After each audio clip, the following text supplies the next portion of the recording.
ఏమో అడుగుతున్న క్వశ్చన్. ఆనాడు మీ ఎంబడి ఎంతమంది ఉన్నారో మీకు తెలుసు.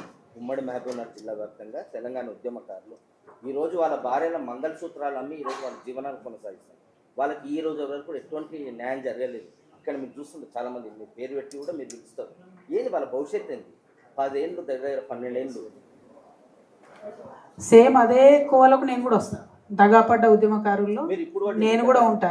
లేదు మీకు తెలియదు, అన్నీ చెప్పుకోరు బయటకి. ఎస్పెషలీ ఆడపిల్లలు అసలే చెప్పుకోరు బయటకి.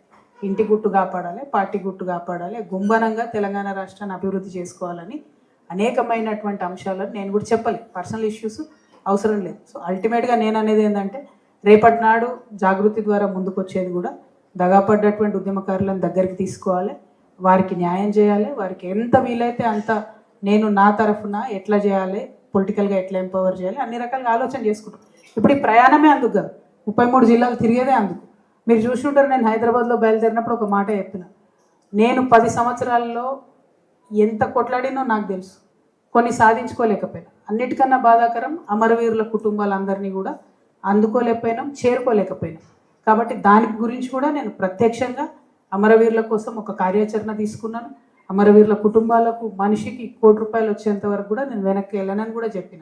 సో నా డెడికేషన్, నా కమిట్మెంట్ ఇప్పుడు నేను ఎంత చెప్పినా మీకు అర్థం కాదు, మీరు చూస్తూ వెళ్తారు. ఎందుకంటే నేను ఒకసారి బతుకమ్మ ఎత్తుకుంటే దించకుండా బతుకమ్మను ప్రపంచవ్యాప్తంగా పాపులర్ చేసేంత వరకు వదిలిపెట్టను.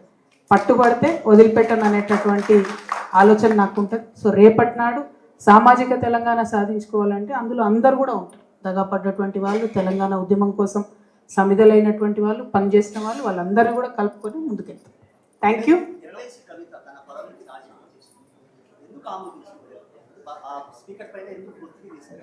ఇంక నాకు ఇదో కొత్త పంచాయతీ మోపోయిందన్న. నేను 10 సార్లు చెప్పిన ఇప్పటికీ.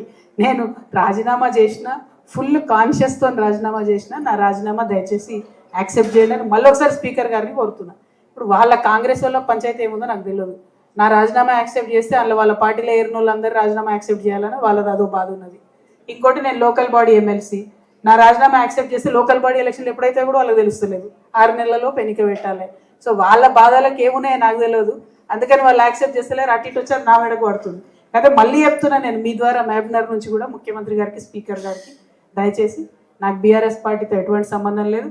బీఆర్ఎస్ పార్టీతో వచ్చినటువంటి ఆ ఎమ్మెల్సీ పదవికి నేను రాజీనామా చేసిన, యాక్సెప్ట్ చేయమని చైర్మన్ గారిని కోరుతున్నాను. Thank you. జై తెలంగాణ.